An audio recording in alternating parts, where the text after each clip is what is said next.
Good evening, ladies and gentlemen, and welcome to another episode of America in Black and White, where we tell the truth and solve the problems of what's happening in the underserved African American communities. Tonight, we have a very special guest, Mr. Kashaun Cooper. Kashaun Cooper is a visionary founder of Champion Nation, which is dedicated to uplifting and empowering local communities. A passionate advocate for transformative change, Cooper is an acclaimed author and inspirational speaker known for his works like What If I Am, The Four Stages in Life, The Champion Father, and several motivational journals. He connects with diverse audiences through speaking engagements at community centers, universities, and local organizations. As the co-founder and co-host of Power to Push radio program and creator of the Champion Nation podcast, Cooper shares inspiring stories of resilience and success, fostering a spirit of community and empowerment through Champion Nation. Ladies and gentlemen, I'd like to introduce you all to Mr. Kashaun Cooper. Hello, Mr. Cooper. Welcome to the show, sir. Welcome, welcome, welcome. Thank you, Charles. Thank you so much. Thank Man. you, everyone. It's great to be here. Well, I'm glad that you're here, and thanks for being here on the show. And also, I want to thank you for you know having the opportunity to be here. As in, as I go through had a few technical issues here, so I appreciate you for being here. Thank you, thank you, thank you. No, it's all good, man. That's what technology, that's what technology does. Technology be your friend or your foe. I see you lost me, or I lost me. I Yeah, lost. your camera is off. How about let's see what we see. That's technology, right? That's what we were just talking about. How about that? Let's see. Did we there we There go. you go. We're back. We're back in action now. Yes, sir. So, as to your bio, is there anything you like to add to the bio that I just read? Man, no, man. Let's just jump and have a great conversation. Let's have a great conversation. I think we talked offline. I said, "Hey, what's the topic?" Let's just let it flow. I love the conversations that are natural. So, one of your colleagues, and I guess you guys are a member of the same group. I had Wayne on last night. Okay, yeah, yeah, yeah, yeah. How was Yeah. that? It was great. It was really, really great. And I'm hoping he come back. Just like I hope that after we're done with this show, you decide you'd like to also come back on the show as well. Absolutely, absolutely, absolutely. So let's jump right into it, man. Let's jump right into it. Yes, sir. So tell us, what inspired you to create Champion Nation, and how does it align with your vision for community empowerment? That's a great question. When I think about a champion, I think about someone, a group of people, or a person or individual who has overcome certain obstacles. In order to be a champion, there has to be a contender, right? You Right. can't, even if that contender is yourself. So there has to be your contender. And born and raised in Brooklyn, New York, and going through the type of childhood that I had. Now, I'm not going to say it was, the worst, because I'm sure someone out there had a childhood growing up that was worse than mine. But my childhood was my childhood, and I had to navigate the nuances of my childhood. But if you look on paper, if you looked at my life at age 7, 8, 9, 10, 11, 12 years old, you would literally say this young man is going nowhere. Mm. That he has the potential to go nowhere. And that's the thing. I decided that one of my favorite sports is football. Right, football season is coming up right now. Everyone is excited. I live here in Atlanta. And with that being said, my favorite team is the New York Giants. Right, so Okay. every scout, every analyst, every sports show, they're looking at teams on paper. They're saying, "Hey, man, looking at this team on paper, man, they are going to go deep into the playoffs." Now, you and I both know that doesn't always translate. Mhm. What you see on paper is not Mhm. always what translate into the real life, into the game. Right. And that's the thing with me. What you look at on paper and did not translate into the life that I have now, which is constantly overcoming different situations and growing up without my dad being there and dealing with that, and moving on and becoming a teen parent, and those different things of that nature. My finances not being what I wanted to be, filed bankruptcy once before in life. But the thing is, Charles, I never stopped, right? I Mhm. never ever stopped. One of the things I love about football, one of the positions I love is the running back position, right? Mhm. So when that ball is hiked and the quarterback passes the ball over to the running back, and even if he gets 1 yard or a half a yard, you know what part of his body never stops moving? The legs. The legs. The legs never stop moving. I don't care if he hit the offensive line. Those legs are just chopping, just chopping. He just never stops. Even if it's a half a yard, even if he loses 5 yards, he could lose 10 yards. But the thing is, his legs never stop moving. And then eventually, over because of the law of averages, even if he gains 1 yard, 2 yards, lose a yard here, lose a couple of yards there, guess what's going to happen? The quarterback is going to give him the ball. He's going to break for it. A 20-yard gain, Mhm. touchdown. So Yes, that's sir. the thing about the champion nation, man. I never stop moving, and I want to be. And not just me. It's so many examples out there. I'm even sure yourself, Charles. No matter what has come your way, your proverbial legs never stopped moving. You're exactly right. You're exactly right. And so, I mean, that in itself shows more than just resilience. That shows that you have that will that you will never stop until you reach wherever you say is the top and where you That's it. decide to stop. That's it. And you're right. It's not what society says, because Yes. society would tell us, hey, this is the type of goal you should have at that point in your life. At this age, you should have 2.5 kids, a golden doodle, a golden retriever, white picket fence, 850 credit scores, six figures by the time you're 31. Mhm. Right? Right. No, that no, no. That sounds good. You Right. should have $150,000 saved in your bank account by 45. Come on, man. That's man. That's some people, and that's wonderful for them. Mhm. But for the vast majority of us, that's not our lives. But we are able to say, hey, I won't have 150 in my account, but I can have 5,000 Right. by the end of the year. and Right. and you start building on that. So to your point, you're right. I don't stop until I reach the goal that I set for myself. Mhm.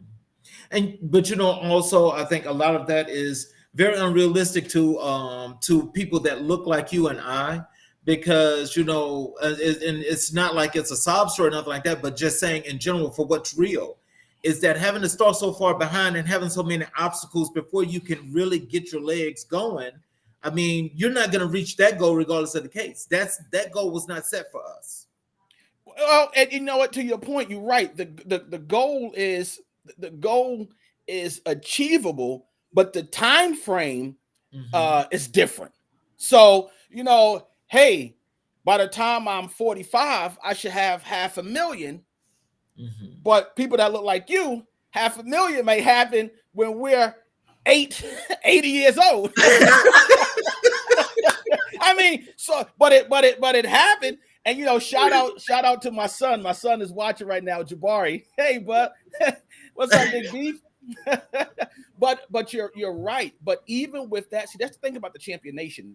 The champion nation has no color, right? We all come from a variety of backgrounds, and just because someone may have the money, it doesn't mean they have the relationships, That's true. right? That's true. So you and our goal may be, hey, we want to be mid six figures in the next 3 years. But somebody else is saying, man, if I could just have a spouse, if my kids would just talk to me, or if I could just have my health, So we all have different goals. We all have goals. They just different, and it Right. doesn't matter what. It doesn't matter your origin, background, or color, ethnicity. We all striving for something, and that something is to be better. So, could you share a pivotal moment in your entrepreneur journey that shaped your commitment to uplifting local communities? That's a great question. What happened was when our restaurant went under due to COVID. You're riding the wave. You're riding the wave. You have a business going on. A business is jumping. It's on TV. People are coming. It's on the news. Lines out the door. Everything is good. And then all of a sudden, what they say, it's good until it's not good. Right. It's good until it's not good, until the well runs dry. Mhm. And the thing is, when you put all your eggs in one basket, that's probably like people that look like you and I. We have a tendency or propensity to put things, all our goals and efforts into one basket. When that basket has a hole and things fall out, what are you stuck with? Nothing. Nothing. Right. You're stuck with nothing. So, with that being said, that was the moment where I realized, hey, I can't, as a man, I owe it to my family. I don't be selfish here. Forget society, forget the community, because none of that matters if I'm not operating at an optimum level. So Mhm. everything starts home. So I have an obligation to my wife, to my kids, to make sure that, hey, what's the lesson here? Never depend on one check. Never depend on one idea. Mhm. While you're working one idea, while you're going to town on that, there should be another one that you're dabbling in. I know when I was growing up, I'm from Brooklyn, New York. I would go to Virginia, Franklin, Virginia, for the summers, and my mother, she wanted me to be cultured. She wanted me to have the city life and the country life. I would go to the country. I would pick eggs in the chicken coop. I would go milk the cows and do all of that. And then I would come back to the city and live the city life. But every morning, Big Mom made breakfast, Charles. And when I Mhm. say when Big Mom made breakfast, that breakfast was the best breakfast ever. But what Big Mom didn't do, she didn't only focus on the bacon. That's it. No, Big Mom focused on the bacon, the eggs, the cheese grits, the toast and the broiler. I mean, she made sure Big Dad had his medicine. She made sure the lawn was mowed. She made sure the laundry was going on in the laundry room. You get what I'm saying? So it's the same thing. Big Mom, she didn't say, "Hey, everyone, I'm going to cook the eggs when the bacon is done." And then when the eggs is done, I'm gonna move on. So what I'm saying is, you can't have just, even while you're working on one idea, you're working that idea. You're working on that idea. You got to be like Big Ma. You got to be working on the eggs too while you're working on the bacon. You get what I'm Mhm. saying? So that was the pivotal moment where I refused to ever work on one part of the breakfast. I'm going to work on the whole entire breakfast at the same time. Well, and you know something? I will tell you this. This is the one thing that I've always prided myself on, and that is more than just multitasking. But if I have, because I have more than one situation going on. Right, So when I have more than one situation going on, what I'll tell you what that means to me, for me, is I have that many ventures going on, as you mentioned before, right, because it's not just one thing. It's like, for me, it's like six or seven different things. right. It's just one me, but if I got people helping me in all these different areas, I'm good to go. But you're right about that. You got to have more than one. Yeah, conventional wisdom would say stop. You chase two rabbits, you come up with none. Yeah, that's just as stupid as saying you want to have your cake and eat it too. Why the heck Yep. am I don't want cake and I can't eat it? I mean, what's the purpose of that, right? So my Exactly. so my point is for people like you and I and other people that watch your show, no one say you can go in on those 6 or 7 ventures. No one said that, right? But the Right. thing is, while Big Ma is letting the bacon cook, guess what she's doing? She got What's the bacon on low, right? She got the right. bacon on low while she's scrambling the eggs, Right. right? She got her eye on the bacon while she's scrambling her eggs. She didn't take her eyes off the bacon, but she also set the temperature to a perfect setting that she knows by the time those eggs finish scrambling, guess what she's gonna do? She's gonna flip that bacon over. So it's the same thing with you and I. When you have those different ventures, you're not going all in on one. You're going all in. You're going 90% in on the major one, while you're still focusing on and having your eye on the other ones.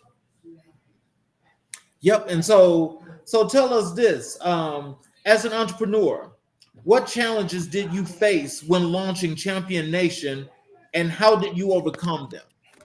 What challenges I faced? Nobody knew about me. No one knew about who I was. And at that point, no one cared because it wasn't mainstream. It just wasn't. And how did I navigate that? I had to put myself out there. I had to put myself out there through newsletters, put myself out there as far as podcasting, and not being afraid to reach out to people and have them say, let me see your metrics. I showed them my metrics. Oh, no, thank you. I'm not interested in being on your show anymore. I don't want to do it. Hey, it gotta have 10,000 downloads, and then I'll be on your show. Well, here's the deal. Guess what? At this juncture in Champion Nation, I am not a good fit for everyone. Right. Nonetheless, it did not stop me from pursuing other people to get them on the show, because that's the way the Champion Nation is built. Right. I may be the helm of it all, but Champion Nation, that's the thing. One person doesn't make up a nation. A nation is made up of many, many different individuals. So in order for this vision to rise up, I have to network and connect with individuals and champions from all over the globe: Asia, Australia, Europe, other parts of the States, North, South, East, and West. So that was the biggest challenge, is getting to a point where people would begin to listen to me and share the podcast and have different content too, because everything is not, as you can see, I'm really rah-rah. I'm ready to go, but not every show calls for that, because not every individual needs that fire lit on 10 to take action. Some people, when Big Ma would cook, guess what she would do? While she's cooking breakfast, Charles, what I left out, she's also prepping dinner. She's cutting the greens, right? She's cutting the greens, and she got the smoked neck bones on the stove, on the oven, simmering. So for other people, it doesn't have to be rah-rah. It could be something on low, and let it simmer. So that was one of the biggest challenges and obstacles I had to deal with. So so let me just get this right, because I do know that I've heard of the instance to where a lot of shows, people try to be what they call exclusive, to where you have to have these certain things in order to get on their show. How far did that go? As you were going through that situation and your breakthrough, that you had a lot of folks to turn you away. I won't say I had a lot of folks to turn me away. I had people in my mind that I said, oh man, I can't wait to have. I know that person. If I could get them on the show, it's gonna do. I would reach out to them. Let me see your metrics. Oh, I see you only have this. You only have that. I'm sorry, I'm not interested anymore. Keep up the great work. Reach out to me about a year or two, and then we'll go from there. So I've had that, but for me, anyone could be on the Champion Nation as long as you have a story. Now it has to tie into what we're not gonna. I had a guy on there. He talked about he has his own blockchain, his own cryptocurrency on the blockchain.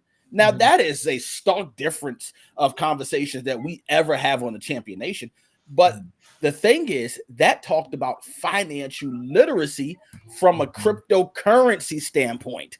So, because we are moving into a crypto cashless society, why not have a gentleman on the show to talk about cryptocurrency on the blockchain and how you can tokenize your business? So for entrepreneurs that's looking to capitalize on tokenization, that's why he was on the show as well. So, we talk about a variety of different topics, but as far as being turned down by a lot of people, it didn't happen. It was enough.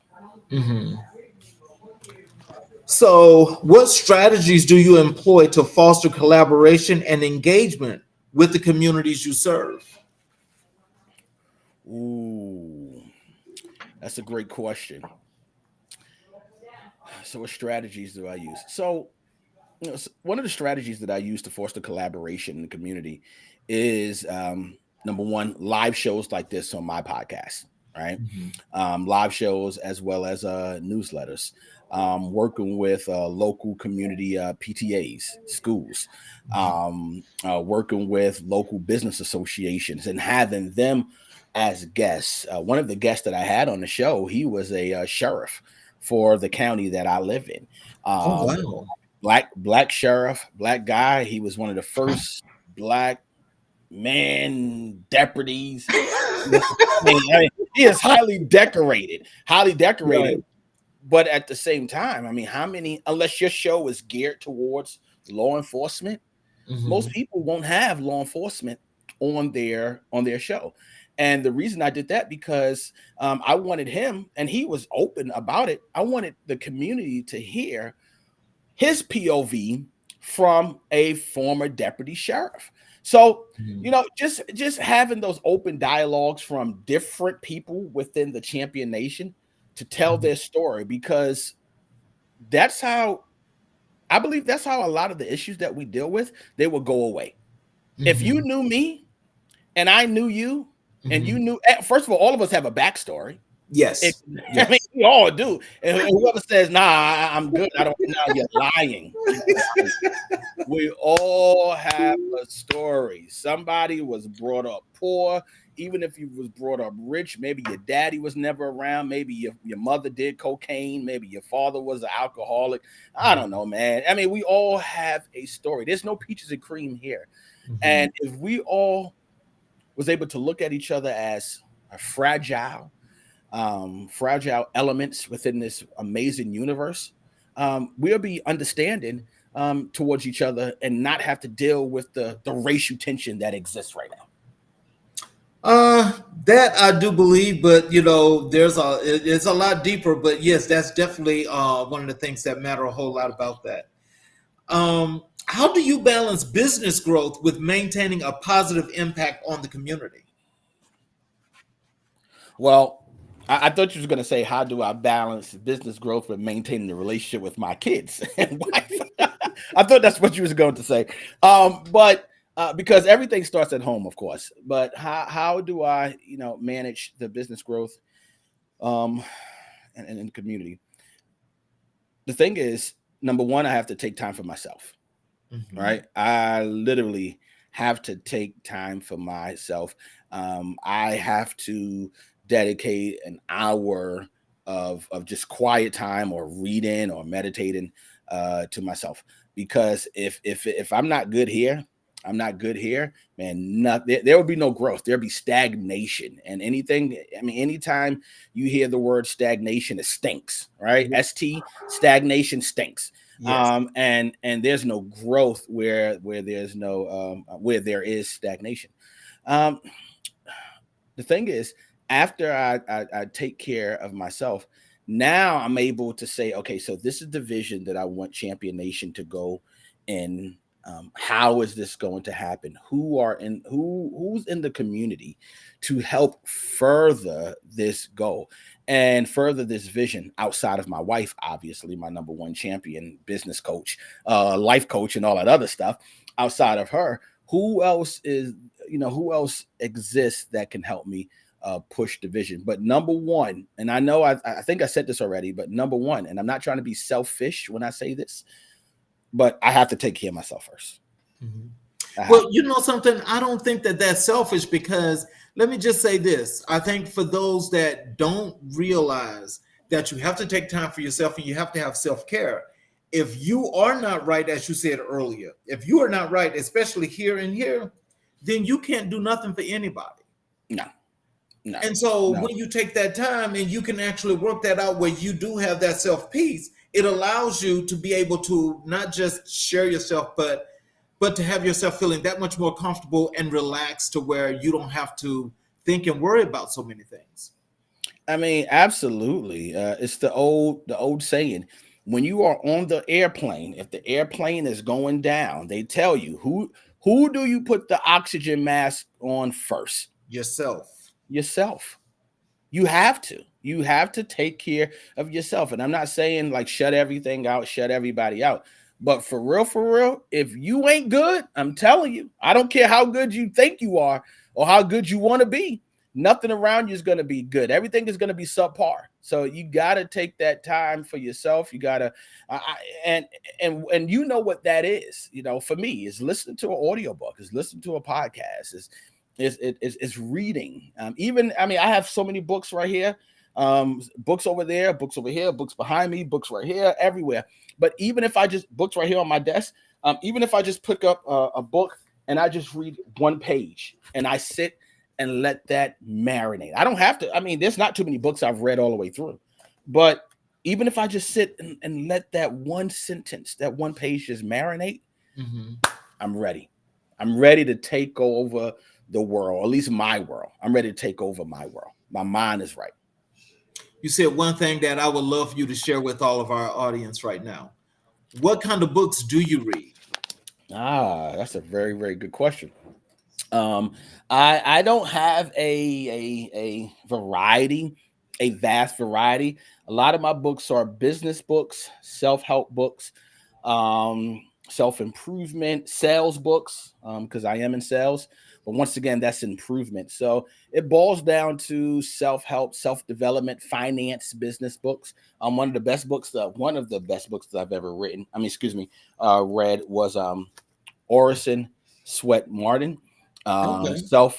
self investment. A little short book, as you can see, little short, tiny book. You can get through this probably over the course of a weekend. In 2011, it felt like my whole world was crashing down on me. Like literally, I was in a really, really, really bad spot. And I read a magazine, and I have it in my closet, Success Magazine. And there was an article, a little center cover, and it was Orison Sweat Martin, and he was an orphan, and at the age of 7, and he had to go out and in the winters with no gloves on, he had to do all this different stuff, and he came across a book by Samuel Smiles. I can't remember the name of the book, Samuel Smiles, and that book changed his life. Samuel Smiles. I think. Hold on, let me. I could tell you what that book is right now because I think Samuel Smiles only wrote one book. Samuel Smiles. Yeah, he only wrote one. Yeah. Oh, never mind. He wrote. Oh, the name of the book was Self Help. He wrote. Yeah, that was the name of the book. Actually, he wrote over 20 books. I don't know any other book, but he's known for the title book, Self Help. And Orison Sweat Martin came across that book, Self Help, and that changed his life, right? And Mhm. when it changed his life, he went from being an orphan and he went back to his parents and he said, I want to go back to school. I want to go to school. They said, well, I'm not paying for school, and this is when you had to pay for school, so that lets you know how long this. I mean, this was like early 1800s, right? So his parents said, I'm not, and he was white. And they told him, I'm not paying for school. So he went out there and he earned his way to school and through school, and he became Dr. Orison Sweat Martin. He became a lawyer, a priest, a pastor. He wrote over 30 books, went to Harvard. And I said to myself, wow, if that guy did it with no technology, no advancements, yeah, the color of skin is different than mine, but you know what? What the old folks say, where there is a will, there will It's a be a way. way. So So I said to myself, and he led me to Napoleon Hill, which we all know. And then that led me to John Maxwell. And then that led me to so many different people. And now, um, yeah, I mean, the list goes on and on. So I know I made a short story long, but those are the books that I read and I delve into. And one thing that I started to do this year, because I've read so many books, I was reading them to devour them mentally. But I stopped reading all self-help books now, and I started to apply one principle at a time. You get what I'm saying? Mhm. So instead of just reading to devour information, now apply the principles. And I'm telling you, the book I'm reading right now is Wallace Waddles, The Science of Getting Rich. And let me tell you something, that book has changed my life. So, while we're here at this point, let me just let me ask you a couple of follow-ups here. The first is, what was your motivation to becoming an author? That's a great question. uh, Man, there was something inside of me that said, "Hey, I wanted to write a book." The crazy part about this is, it's crazy how life is. I did really bad in school, high school. I hated English. I hated writing. I mean, when people would sit on the sides of me for English in high school, and it was a test, I just gently just lean over to look at the answers. Or sometimes, my classmates would be so generous and just hand me the answers, and I just write it down. I literally hated English. I hated reading book. I remember, what is the book? The Raisin in the Sun. I think Yes, yes, Raisin in the raising in the Sun. sun. Let me tell you something. When we had to read out loud, Charles, I would cut class. I I hated that, man. When I knew we when I knew we was when I knew we was doing Shakespeare and we were reading out loud for that week, man, I Uh-huh. found something else to do, man. It wasn't going to class. So it is so ironic that this young man who hated books, like I wish books would have caught on fire growing up. And Mhm. now to have a library full of books that I cherish and that I love, and also read myself. What inspired me is I was sitting at a red light when I was living in Baltimore at the time. I was sitting at a red light right across the street from M&T Bank Stadium where the Ravens play, and I was sitting there at the red light, and my foot was on the brake. My car was in drive. I wasn't moving. Right? There's nothing prolific about that, but I was sitting there. I'm like, wow. If I take my foot off, the car's gonna go. But in order for me to get to drive, I got to go through three different gears: park, reverse, and neutral. But in order to get from park all the way to drive, I have to apply pressure to the brake. It has to last long enough. That pressure has to last long enough for me to get through those gears so I can go forward. And it was at that point I'm like, wow, man, I've been living life in reverse. I've been living life in park. And it doesn't matter how much you love a car. Like, what's your favorite car, Charles? Oh, all I drive are Cadillacs. Ladies and gentlemen, all I drive is a Cadillac. Hey, we owned a Cadillac before. I love we owned a Escalade, a ESV, man. That Mhm. beautiful machine. But as beautiful as Cadillacs are, and the Mhm. Escalade, as beautiful as they are, if I put an Escalade in neutral, guess Mhm. what I could do to that vehicle? What can you do to it? I could just push it, me by myself. Right. Me, Yes. 270 something pounds can push a multi-ton vehicle in Right. neutral. So that means Right. it's pointless. And although the Escalade that we had was beautiful, it was gray, shine, gosh, chrome finishing, beautiful car. But if we left that car in park over the period of time, what do you think would happen to that car? Actually, it will probably, you got to do something to catch it back up after a period of time because it's been sitting idle for a while. Sitting idle. So basically, that beautiful car sitting there is what? Useless. Right. Useless. So the metaphor that I'm using, I'm comparing us to cars. Hmm. Now we are way more valuable than a Cadillac. We are Right. human beings. We're Right. made after God's own image. Right. You get what I'm saying? So Hmm. we're way more valuable. We could think, we could breathe, we could create, we could dream. But if we are sitting idle, we Mm. become useless. Yeah, that's So true. it was that idea that sparked, hey, I'm going to write a book titled, what if I am the four stages in life, living your life and drive. So Hmm. that's what inspired me. So, what genres do you write? Self-help, the same books that I read.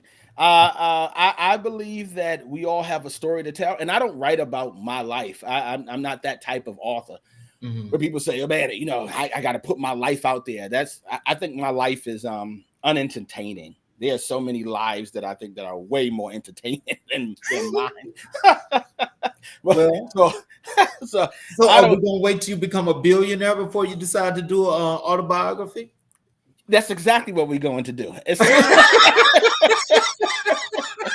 That's exactly. I mean, you read my mind. Yeah. As soon as I become a billionaire, I'm going to write the autobiography. Trust me, I'm taking notes right now. I'm taking notes right here on my Evernote. So as soon as that bank account hit them, what is that? 9 zeros. Hmm. I have no other choice but to Hmm. release my autobiography. But I just write, self help books. How what one of the things that I guess frustrates me more than anything is people who waste their potential. Okay. That is that is a trigger of mine. Hmm. Um uh, we all have potential. Like you have somebody who's a great storyteller, Hmm. and you're telling him or her, you say, hey, you should do this, you should do that, yeah, da, da, da, da. And you are believing in them more than they believe in themselves. Now that's a Hmm. no-no. That's a no-no. But I believe that all of us have potential to be phenomenal, phenomenal, like a fish in water. And that's what my books are there for, to help that person to go from one stage in their life to the next. And the book can just help one person. And guess what? I did my job. What's that? No, I said if the book can help one person, I Uh-huh. did my job. Oh, okay. Yes, I did my job. that is true. What role does mentorship play in your approach to entrepreneurship and community development? In the sense of me being a mentor or me being mentored. No, you mentoring. You know what? That's a great question. When it comes down to mentorship, I'm a firm believer. If you want something, you got to go out and get it. You got to go out and ask. And I am always uh, available for someone to be mentored or coached or guided. You know the thing, Charles, is I think sometimes we believe as human beings we have all the answers. Hmm. Us and Google. And when we form a partnership with Google, we don't think that we need a mentor. Hmm. So I can count on one hand how many people have approached me and said, "Hey, would you be interested in some form of mentorship?" It doesn't happen. It doesn't happen. I think we believe that we live on a lone what is it, a lone wolf syndrome, where we could do it all by ourselves and then try to figure out or get frustrated while we aren't moving as fast as we should. So um, I don't go out to seek a mentee because I'm just a firm believer. Hey, if the ship doesn't come out to you, swim out to it. Hmm. Wow. Okay. Could you share a success story where Champion Nation made a significant difference in someone's life? Absolutely, absolutely. There is the that work that I do, the work that you do, very. It's not often that you get to hear the impact and the influence that you've had on someone. Right? It just doesn't. And I'm guilty of it too. I'm listening to a podcast now. That podcast has really changed my life. And every day I keep saying I need to email the host of this podcast and let him know that, I mean, this podcast has changed my life. It hasn't happened. I don't know why I'm procrastinating, but I know I need to do it. And I know it would encourage him to keep pushing out content if I just said he was doing an amazing job. But every Monday I do a motivational moment, and a gentleman came to me a few days ago, and he said, um, "You don't know how much your motivational moments really touched my life. They really blessed my life. Not only have they blessed my life and touched my life and my relationship and everything, I've also shared your words of wisdom with my dad as well. I shared it with people in my family. Now, the thing is, I would not have known. I didn't ask. I didn't solicit. Hey, if you like this, leave me a 5-star review or comment below. I didn't do that. It was just in conversation. He said, it really touched my life. So hearing that success story and how I was instrumental in getting him over the hurdle while he was in between jobs, that was amazing. And that's why I do this. Like I said, if one person's life is positively impacted by my books and my life, I did my job. Mhm. That's it. Because guess what? That one person is going to share it with someone else. Right. What advice would you give to aspiring entrepreneurs who want to create meaningful change in their communities? Simple. We talked about it earlier. Outside of the quarterback on the offense, the powerhouse is the running back. Mhm. And we talked about how the running back, no matter if he gains a yard, loses several yards, or gain a chunk of yards, 10, 15, 20, or even a touchdown, never stop moving your legs. And that's metaphorically speaking, and also in actuality. Never stop moving your legs. Never stop going. Never stop walking up to people networking. Never stop walking up to people with your fingers networking. If you see something, most of us, I mean, I get fearful. I get scared. My palms get sweaty. I get butterflies in my stomach. But at the same time, I ask myself this question: what's the worst that can happen?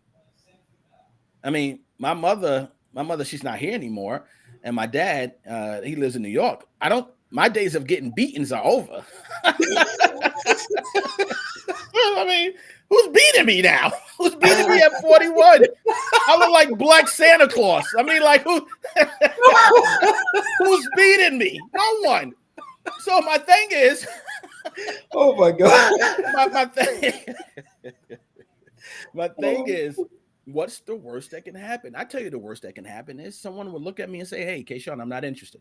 Or, "Hey, no, not today. No, I don't like your idea. No, keep it moving." Okay. Well, just because that person said no, there's hundreds and thousands of other people I could ask. And all I need is one yes. So the same thing, to entrepreneurs out there, literally, all you need is one yes to change your life. Mm. How do you measure the success of Champion Nation beyond financial metrics? You know, that's really hard to answer because it is, like I stated earlier, the work that Champion Nation does. We won't. There's a lot of times we won't ever hear the success stories, and if we do, it is literally few and far between. It may be a share on Facebook, because a share on LinkedIn, or share on Instagram, and we may not get mentioned or tagged in it. And I'm just so happened to see something, or my wife just so happened to see something and screenshot it. So there's really no way to measure it, but we do know if we stop doing what we're doing, we know that puts a nail in the coffin. The work is done. So how do we measure it? Just by keep doing it, and doing it, and putting out content to bless other people's lives. Well, if you ask me, I'll tell you, I think the success is one in how you actually created this organization. And with its name, its name is something that you have no choice but to find out, well, what the hell is Champion Nation? But I think the work that's put behind it and how you've actually expanded and how you are growing, that's the difference. Because it's that difference and that noticeability is why so many people will get to see and know not just you, but your company and the brand itself and how it actually helps communities. That's already successful.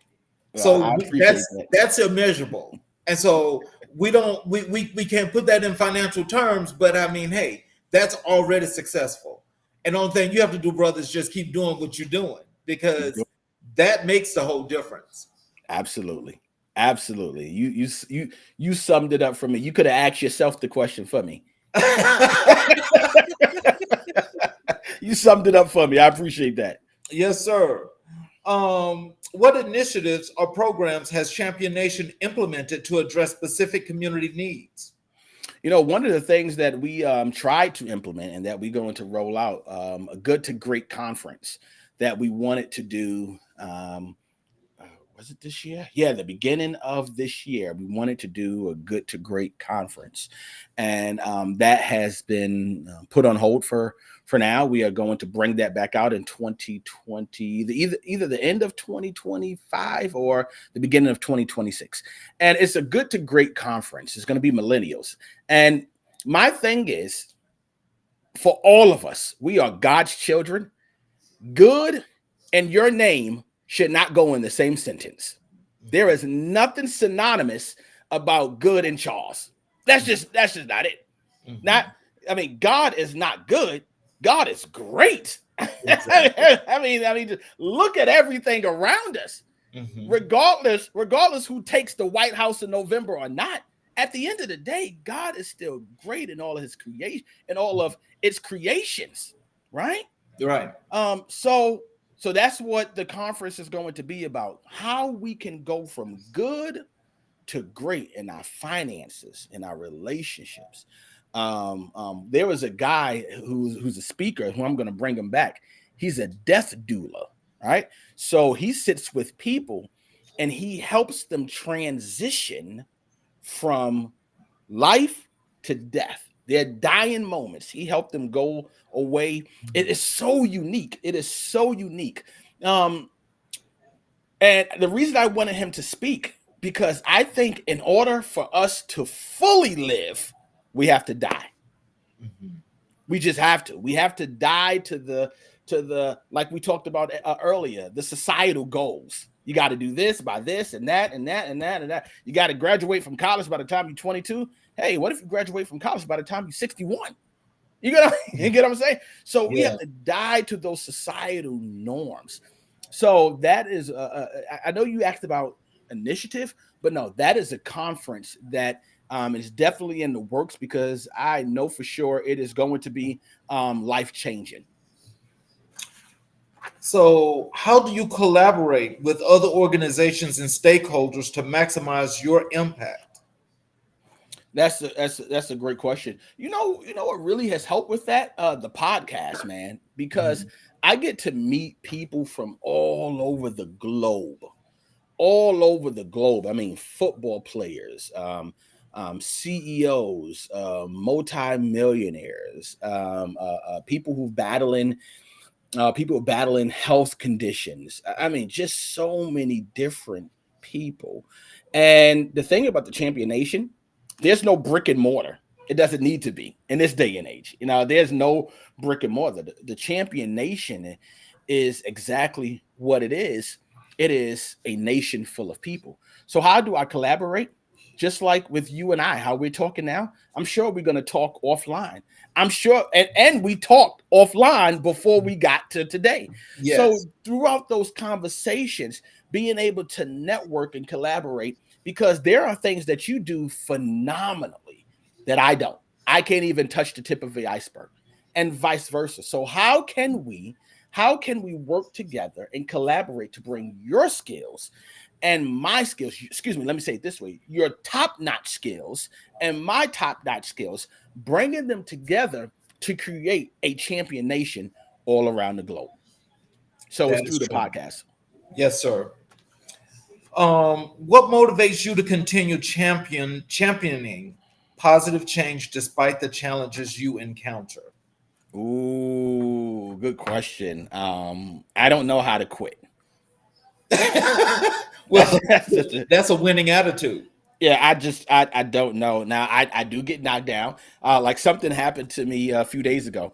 I called my wife and told her. I said, I just want to cry. I just want to cry. I just wanted to curse and cry and kick my car and do all that stuff. Mhm. But guess what? What's that? Those are emotions. That's natural. If that didn't happen, you would think I'm a robot. When things, when you're driving, especially, I don't know exactly where you're at, Charles, but here in Atlanta, the people drive here weird, man. They drive here very weird. I don't know what it is. They drive here weirdly, and when they want to flip you off and give you the middle finger, you think I just want to sit there and smile and be positive? No. What do you think I want to do? I want to put my car and drive and pull alongside of them. But I don't. I don't. Those emotions come, but you got to know how to channel those emotions. When somebody's having a bad day or treating you badly, it really does take maturity to say, oh, wow, maybe they're just having a bad day. And it has nothing to do with you.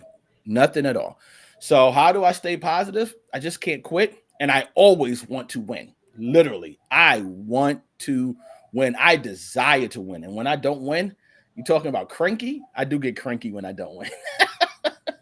Well, I will tell you, I do understand that Atlanta situation because I do live there in Atlanta.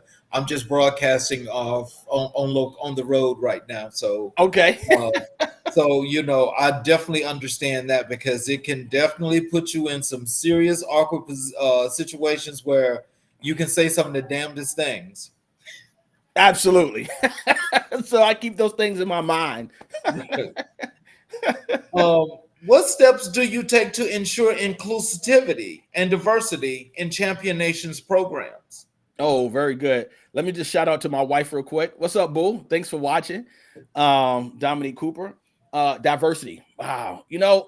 When I look at people, I look at people as people. Like I said it once, I said it twice, I probably said it 3 times. We are all God's children. We Mhm. are all God's children. That's it. And the thing about God, God is not a color. God is not one color at all. Not one color. So when I see people, when I see you, Charles, I see God that looks like you. When I see my wife, I see God. I see my son, I see God. When I see the tree, I see God. When I see the lamp that's this little ring around right now, I see God. So when I see people who have different beliefs than me, I see God. Because guess what? We are all individuals. That's it. If you are one of the guests I had on my show, name is Lexi Knight, Mhm. transsexual.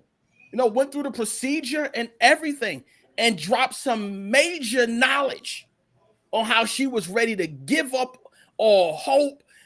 Her family turned their back against her, and she kept on going. You see, here's the deal. Mm. I'm not a transsexual, but guess what? That message is universal. There you go. There you go. So it doesn't matter. I'm not a white man, but the Right. message is universal. Exactly. That's the thing about the champion nation. So when you talk about diversity, how could it not be diverse? Because we Exactly. are either going through something, been through something, or on our way to something. That's just the way Yes. it is. And we Yes. all need each other to survive. See, that's the thing. We are all interconnected. Everyone needs everyone. I mean, Yes. you cannot name one thing that someone doesn't need. We don't need each other. You're like, well, I could play golf by myself. What about the person who created the club? What about the person who created the golf course? What about the person who created the golf ball? You're like, oh well, I can go fishing. Okay. What about the store you bought the bait from? I mean, what about the person? What about the company who created the rod? We need each other. Mhm. Point blank. That's it. Yes, sir. I agree with that 500%. How do you empower individuals within the community to become leaders and advocates for change? Number one, they have to already see it within themselves. I can't. I had a manager. He used to say, "Kashaun, are you picking up what I'm putting down?" And it's the same thing. I mean, are you? If I'm talking to you, excuse me. If I'm talking to you, you have to be picking up what I'm putting down. You have to. I can't have to constantly sell you to you. I just can't. I can't say, Charles, let me tell you something. You're gonna be one of the greatest podcasters out there, man. I mean, you got, keep this up, and then you're like, oh, okay, yeah, yeah, all right. Don't make I me mean, laugh. I'm really wasting my time right here, and that's one thing I can't get back. I don't want to waste my time. Right. And I told you, wasted potential is a trigger of mine. So, but if I'm saying, hey, Charles, you can, if you tweak this, if you do that, man, I'm telling you, this may alter the course of your career. And then you hit me up 5 days later with a screenshot. Hey, Kashaun, look what I did. Mhm. Whoa! See, action right there changes the game. Yes, sir. So Yes, sir. how do I inspire? Ain't no half stepping someone put in the chat. Yeah, Yeah. you can't half step this. It's either all Or or none. nothing. That's it. That's it. Mhm. So how do I inspire? I inspire those who want to be inspired, someone who's looking. What they say, when the student is ready, the teacher will appear. You don't have to, as a teacher, you don't have to go around looking for students. That's Mhm. what I'm saying. If you there's a famous passage in the Bible where Jesus was meandering, he was walking through, and the lady touched him, right? Touched Mhm. him, and he turned around. Yo, who touched me? Right? And it was the lady with the issue of blood. So that's the thing. If you want something done, you gotta go out and get it. The story talks about how there was crowds of people around Jesus. It was throngs of people around Jesus, and she made her way, pushing, shoving. She probably got elbows. She probably was weak. Probably drooling. Probably hot outside. Whatever the situation was, she made it to Jesus and did what she had to do. So if you're looking to be inspired, guess what? The books that I bought, they didn't buy themselves. They, I didn't go to bed. I didn't go to bed one night and wake up and like my books are everywhere. I had to go out and get it. So Mhm. it's the same thing. How do I inspire? Man, you gotta, hey, brother Cooper, hey man, this is what I'm thinking. Let me know what you think. Let me know your thoughts. There we go. That's how you can tell when people are serious, man. Either you start charging, two, three, four, $5,000 to have conversations with people, or if they show some high level of initiative. Mhm. What lessons have you learned from setbacks or failures, and how have they influenced your entrepreneurial mindset? Hell, Charles. You asked us some great questions, man. what lessons? You mean the question should be, what lessons didn't I learn? I've learned so much, but I guess if I could sum it up, because I know time is slipping away, I've learned so much that setbacks are going to happen. That is called life. But I'm a firm believer. One thing that I live by is what's in you is greater than every obstacle, challenge, and setback outside of you. And what lives in us? The spirit of God, the spirit of success, the spirit of being a champion. Oh wow, I love that. I love that. That's that's a mantra. That's a slogan. You got to keep that. What role does storytelling play in conveying Champion Nation's mission and impact? Everything is storytelling. Everything. I When it comes down to storytelling has been around for millennials. That's how we convey messages. I could come up here and tell you I can read this little book right here and have someone else come read the same book. One person could tell it with in a way where it's it's theatrical, and or someone could come here and tell it where it's flat. Who wants to go to a movie and watch a flat movie? I mean, no one does. You like the ebbs and flows. You know how the movie's going to end. You know the star of the show is going to survive. You already know he or she they're going to fall in love at the end of the movie. You know if the person is missing in the beginning of the movie, they're going to find themselves at the end of the movie. But it's the how, and that's where storytelling comes in. Storytelling comes in with the how. So how does storytelling impact? It's just, once again, it's not me telling the stories. It's the people who come on to the podcast and tell their stories in their own way. I can't tell your story the way you can, Charles. Mm-hmm. Like, I've been married to my wife. We celebrated our 9th year wedding anniversary yesterday. Congratulations. Thank you, sir. I know her. Like, I know her. We always laugh. I tell her, I do know you better than you know yourself, right? Okay. But here's the deal. I can't tell her story the way she can. Right. And that's why when she came on the podcast as a guest and talked about how she's a multiple sclerosis warrior and different things of that nature. I mean, I live with her. I can tell the story. But guess what? I don't have multiple sclerosis. So I can't tell the story the way she can. So that's why we have, even like I said, Lexi Knight. I'm not a transsexual, but guess what? Lexi is, and she told that story the way no one could, unless you live their life or walk the mile in their shoes. Wow. Now that's impactful. That's impactful. How do you maintain authenticity and transparency in your interaction with community members? Well, that's a great question, and it's risky as well. It's risky. I did a podcast. I don't know which episode it was. One of my viewers reached out to me. He said, Kashaun, I watched several of your podcasts. I watched the videos, and he said, could I speak bluntly? I said, sure. Like me, yeah, shoot it to me straight, give it to me straight. Don't circle the block around it. Just give it to me. He said, I didn't like that particular episode. I said, really? I said, why not? He said, because you were so fake. Oh, wow. Really? Yeah, he was like, you're so fake. And I didn't like it. But when I watched this particular episode, I love this episode. I said, why? He said, because I felt you. I felt your authenticity. I felt your transparency. And he said, that's what your viewers and listeners want.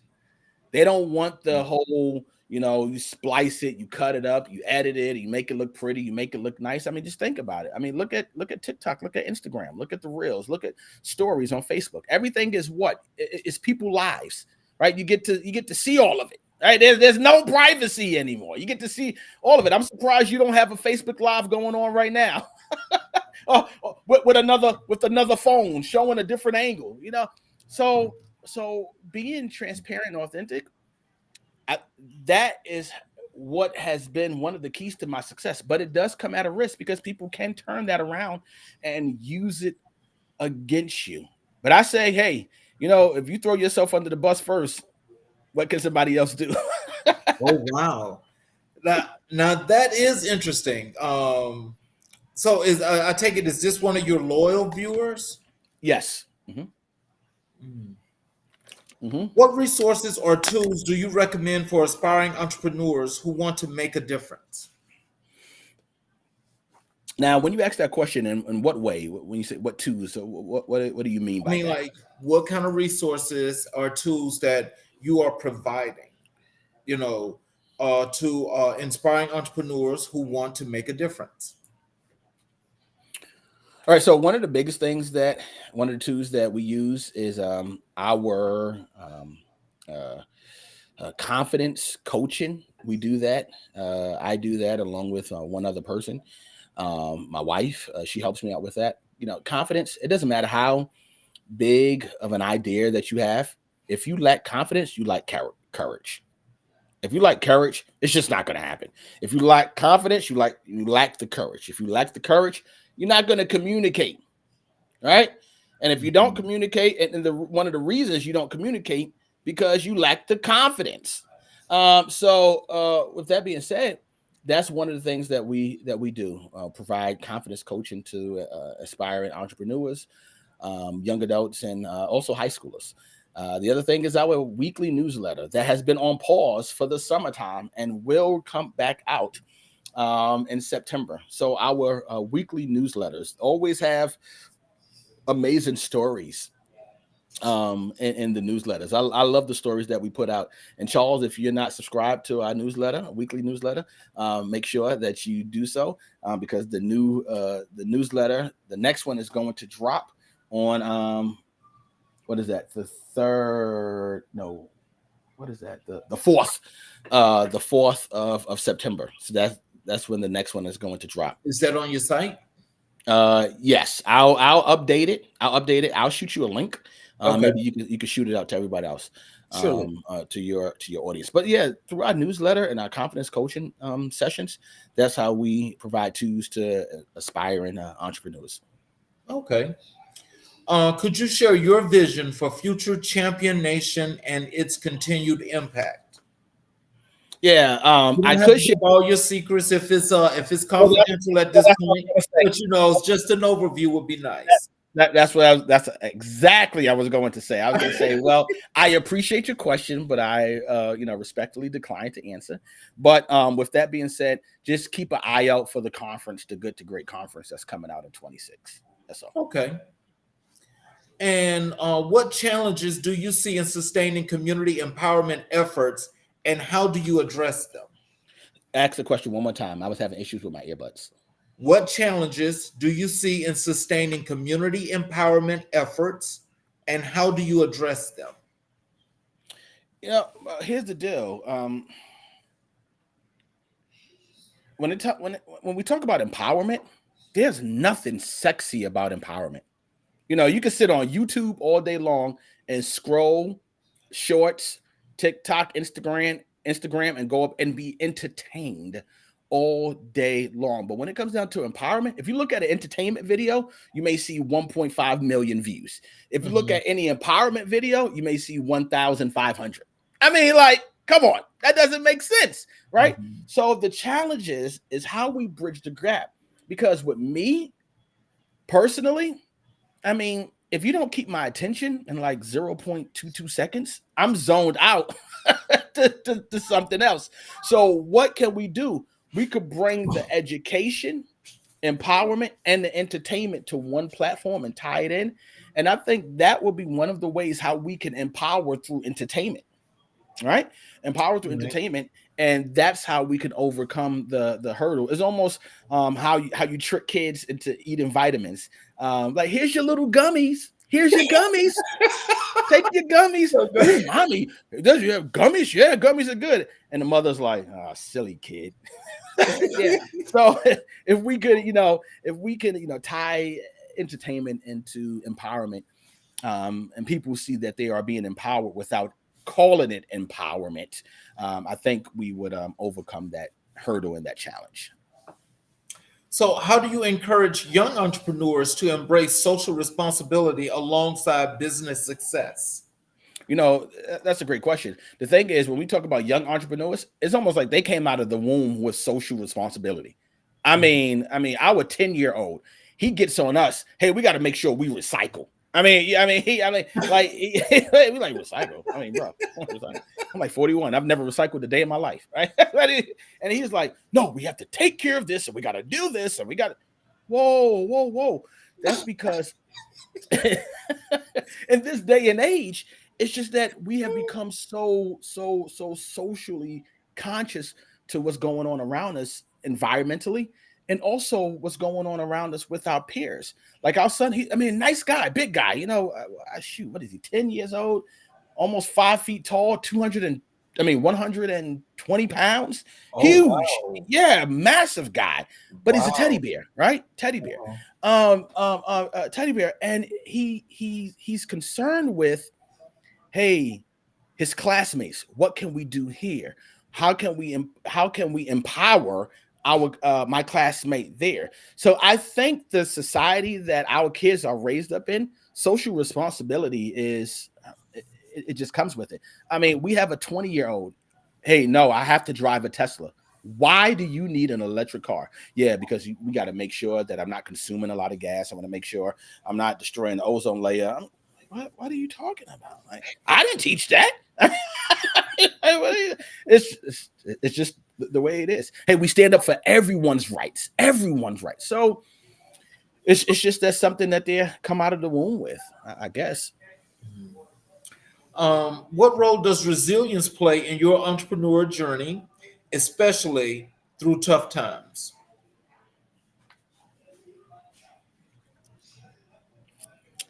I told you, I don't know how to quit. Like no, that is a 100% authentic statement. I literally don't know how to quit. I don't know, like, how do you quit? Like how what do you do? Do you walk away? Do you leave it? Do you, when you get knocked down, do you stay down? Like, how? Like, I know how to speak English. I don't know how to speak another language. I don't know how to speak Spanish. I don't really know how to cook. Like, it is a genuine inability to stay down.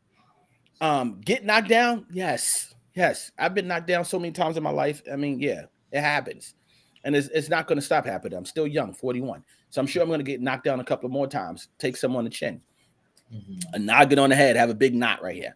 But even after that, because there's a burning desire right here. Like, I know, like, I have a vision of what I want for my family. I have a vision of what I want for myself. I have a vision of what I want for my community. So, with that being said, I'm not done until that vision is achieved, unless God, calls me on and I hang up this astronaut suit and it's time to wrap it up. But but until then, I mean, I just gotta keep going because I don't know how to stop. I know how to stop in a sense, but I don't know how to quit. I know how to stop, think, and choose, as my wife says. I know how to adapt and adjust. I know how to pivot, but to quit, throw in the towel, I don't Can't know. do it. Won't do it. Won't, and can't. Will not, must not, mustn't, There you won't. go. So that's it. So, how do you leverage technology and innovation to enhance Champion Nation's reach and effectiveness? Well, I mean, technology, like I said, Champion Nation is not a brick and mortar. There's no brick and mortar. So, I mean, our website is being revamped right now. Someone asked, what is the link? The website will be out shortly. It's being revamped. We use, social medias, the socials. That's what everyone is on. So why create something that um, that no one is there? Why don't you just go where everyone is at? Is there a lot of noise? Yeah, but once again, I'm not. My goal is not to be the best personal and professional development company out there. Just start with one. That's it. So by going out to the socials and utilizing that, joining other podcasts like this, like yours, and doing lives like this. This is how technology is best leveraged. Uh, until we come out with our own maybe TV network. I mean, I don't know, but Well, you uh, never know. you never know. But for now, this is how we are going to leverage technology. We are not going to reinvent the wheel. We're just going to go where everyone is at and get a piece of the pie. Well, I'll tell you, it sounds like you're on the right track because there's a lot of people that's doing what you and I are doing. That I know that right now I'm going through a rebranding as well. And so, what my rebranding is going to look like when it's released and launched the way I want it to, it is going to be much better to go along with this growth. So I'm sure the same is going on right now with yourself, and I wish you much, much more success I than appreciate that. what you Thank you. have. Thank you so much. What partnerships or collaborations have been instrumental in Champion Nation's growth? You know, that's another great question. Local universities that we've had, local schools, local dads groups, because one of the books that I wrote was the Champion Father. Right, it's so crazy. I had the Champion Father came out well before the Champion Nation, but you know that champion has always been with me, always been with me. But speaking with dads groups and empowering them, providing them with the tools necessary to be the best person that they possibly could be. So, you know, collaborating with local communities, business groups as well, has been the key to our success to getting the brand and the name out there. Hmm. Well, you know what? I will tell you this, and I said this earlier. That name champion, I just want you to know that that's very strong. That's powerful. Oh yeah, That's powerful. oh yeah, oh That's yeah. a really good name. And is the champion nation, and that's the thing, is it's the nation part too. So you have two strong words. Yeah, the champion. Everyone knows what a champion is, but not just everyone knows what a champion is. The question is, who doesn't want to be a champion? Like, so the opposite of champion is it's a loser. I mean, Right. like, who wants to be a loser? Like, I mean, like, for real, for real. I mean, no one does. Deep down inside, even the guy strung out on drugs on the corner, even him, he wants to be a champion, Yes. Yes. right? Yes. So, I mean, he doesn't want to be in that situation that he's in. You know, the you know, they don't want to be there. They want to be a champion. So, champion nation. I used to live in, I said, you know, lived in Brooklyn. And when I would go into the city, when I go into Manhattan, I would drive past the United Nations all the time. Yeah, somebody put in winning nation. See, that's what I'm talking about. The champion nation creates winning nation, creates a winning nation. When I would drive past the United Nation, the UN building, it would be flags from all over the country. I mean, all over the world. Mhm. And that's what I envision for the champion nation. Just champions all over the world champion their cause. You know, they're a better person, they're a better spouse, a better father, a better. I mean, we even did podcasts with students. You know, we had two students who did you know, they had a eating conditions. They were, you know, they thought they were fat and they would throw up, and they hated their lives. Yeah, FDR Drive, yes. On the FDR, that's exactly where the UN building is. Yes. So with that being said, so we even had champion students. So the thing is about, and my son, Jabari, our son, he was on the Champion Nation podcast, and he talked about hard work and dedication. You get what I'm saying, Charles? So there's no geographical boundary or geographical or demographical Limitation. limitations. It's nothing. Champion Nation is comprised of everyone and all of us. Exactly. How do you balance your personal passion for community empowerment with the practical aspects of running an organization? Well, there's no balance. It's blended together. It really isn't a balance at this point, because in order for it to get off the runway or get off the ground, I have to do a lot of the work. If I'm not doing it, my wife is doing it. So at this point, there is no balance. There's none. It is a high level of imbalancement. but you know, this is when you're building. For all of us who are parents, you know, the first few months of that baby coming home, I mean, you're probably not sleeping. You're not. You're not sleeping at all. It's so funny when new parents talk to each other. They say this is one of the first questions they ask. Are they sleeping? You know, it's almost like that's like an unofficial question that you ask. Are they sleeping through the night? Like, nah, getting 2 hours. Oh, and then you start comparing stories. Oh, 2 hours. I remember when our son came home, I was sleeping for 30 minutes. You 30 minutes. Oh my gosh. I hope that doesn't ever happen to me. So you get what I'm saying? So you're taking care of that baby, you losing sleep, you're sacrificing everything. You got bags under your eyes, you're not eating. You're second guessing and thinking, like, why did I even do this? But it's the same thing when you have a new business. You're not sleeping, you're catering to that baby day in and day out. You have so many ideas, and it's almost like you're trying to drink from a fire hydrant because you have so many ideas. And it's just no balance. What legacy do you hope to leave through your work with Champion Nation? That this guy created a company, and he was one of the most inspiring guys that I've ever met. Inspiring, down to earth. No one said I had to be a Les Brown, a Zig Ziglar, E.T., Earl Nightingale. The list goes on and on and on and on and on. Wayne Dyer. No one said that. But hey, when I held a 10-minute conversation with him, when I encountered the Champion Nation, I felt better. What impact do you believe entrepreneurship can have on mental health and well-being within communities? That's a great question. One of the things that I used to do, I used to play drums. I don't play drums anymore. But I realized when I was going through stuff, I actually played better.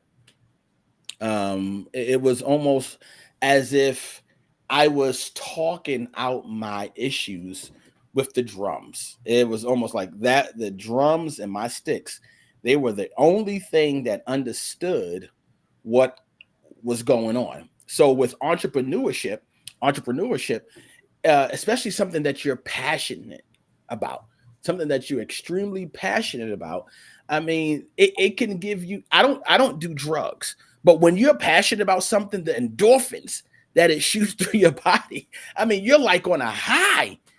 So I think by pursuing or experiencing your passion, it's so crazy. I use the phrase experiencing your passion because so many of us have passions and we never experience them. We never take the time to experience that passion. Some people love drawing. Some people love writing. Some people want to open up a bike store. Not me. I don't want to ding ding ding ding ding.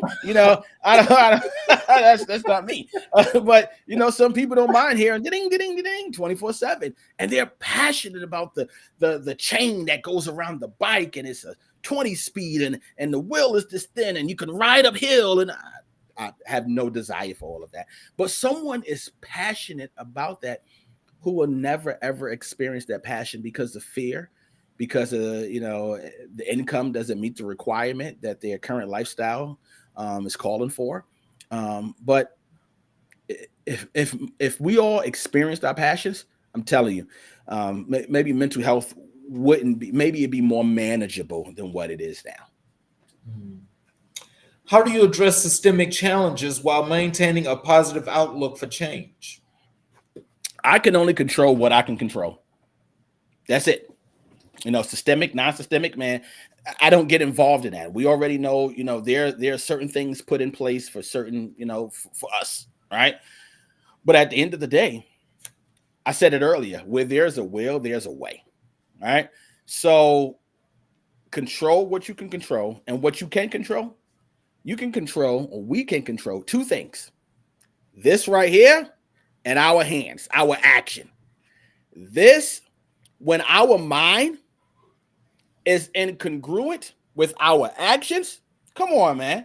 Who's going to stop that? Who is going to stop that? I don't think nobody can. No, I don't remember what year it was, but when the Giants won the Super Bowl, they were 9-7. I mean, no one thought they was going to win the Super Bowl. It was terrible that season. But guess what? They went to the Super Bowl and they beat the undefeated New England Patriots. Why? Because they had a champion mindset and champion actions. So no, I mean, yeah, we can sit here and talk about systemic stuff. I think I said it right all day long. But when this and our actions are incongruent, I'm telling you, you are undefeated. You know what you are? You're a champion. Well, also to add to that, I tell you that David Tyree catch is historical and will never be forgotten. Never. I mean, and he was the least likely candidate to catch a Super Bowl pass. Like the big lights was on, and it was him. I think he was cut 2 seasons later, though. He was. That should He tell you was. that he really wasn't a good receiver. But I mean, the moment called for it, and he stepped up. What advice would you give to someone who wants to start their own community-focused venture? Simple, do it. Just do it.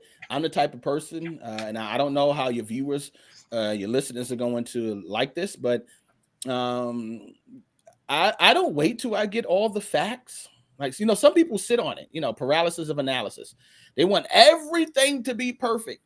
Man, not me. I think I need about 40%, maybe 40%. I just have to have enough information to take action. So, what I'm saying, because what happens is the same way we could talk ourselves into our passion to experience our passion, we can also talk ourselves out of our passion and experience our passion.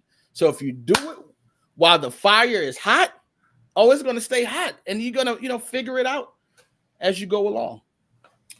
And our last and final question for you. In your view, what makes a true champion for positive transformation? What makes a true champion for positive transformation? Mm-hmm.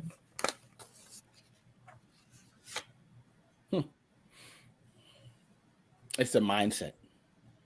Mm-hmm. It is a mindset. And that's one thing that I've learned, because you could physically be in a predicament, but your mind is living in your dream. Mm-hmm.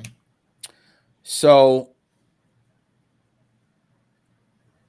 although you may be going through whatever you're going through, if you have the mindset of, like I stated earlier, what's in me, that passion to succeed, that burning desire to become more, to have more, to be more, is greater than every. I didn't say what's in you is greater than a few obstacles, a couple of setbacks, and maybe one or two challenges outside of you. That's not what I said.